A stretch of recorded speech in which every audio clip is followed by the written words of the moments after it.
Hello guys, welcome to my channel. അപ്പോൾ ഇന്നൊരു hair washing day. Hair wash ചെയ്യുന്നതിന് മുമ്പ് ഹെയർ കെയർ റൊട്ടീൻ കണ്ടാലോ.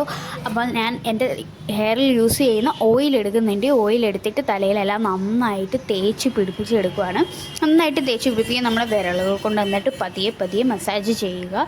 പതിയെ മസാജ് ചെയ്ത് എടുക്കുക. എന്നിട്ട് മുടിയിലെല്ലാം എടുത്ത് നന്നായിട്ട് തന്നെ എണ്ണ തേക്കുക. നമ്മൾ ഹെഡ് മസാജ് ചെയ്യുമ്പോൾ നമുക്ക് തലവേദന ഉണ്ടെങ്കിൽ, നമ്മൾ ഭയങ്കര ടയേർഡൊക്കെ ആണെങ്കിൽ നമുക്ക് ഒരുപാട് ആശ്വാസം കിട്ടും കേട്ടോ. ഹെഡ് മസാജ് ചെയ്തിട്ട് ഹെഡ് മസാജ് കഴിഞ്ഞിട്ട് നമ്മൾ കോമ്പെടുക്കുക. നല്ല പല്ലകലമുള്ള കോമ്പെടുത്തിട്ട് നന്നായിട്ട് മുടി ചീവി ചെടയെല്ലാം കളയുക. നന്നായിട്ട് ചീവി ചെടയൊക്കെ കളഞ്ഞതിന് ശേഷം നന്നായിട്ട് മുടി വാരി കെട്ടി വെക്കുക. മുടി വാരി കെട്ടി വെച്ചതിന് ശേഷം 10 മിനിറ്റിനുള്ളിൽ ഞാൻ ഹെയർ വാഷ് ചെയ്യും. ഞാൻ നൈറ്റ് ഫുള്ളായിട്ട് എണ്ണ വെച്ചുകൊണ്ടിരിക്കാറില്ല. അല്ലെങ്കിൽ ഒരാഴ്ച അങ്ങനെ ഞാൻ ഹെയറിൽ ഓയിൽ യൂസ് ചെയ്യാറില്ല.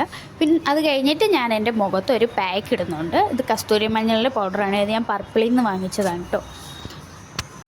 അതേ മുഖത്ത് എല്ലായിടത്തും നന്നായിട്ട് ഇട്ട് കൊടുക്കുന്നുണ്ട്. മുഖത്തിടുമ്പോൾ നമ്മൾ എന്തായാലും പെടലിയിലിടാൻ മറന്നു പോകരുത്.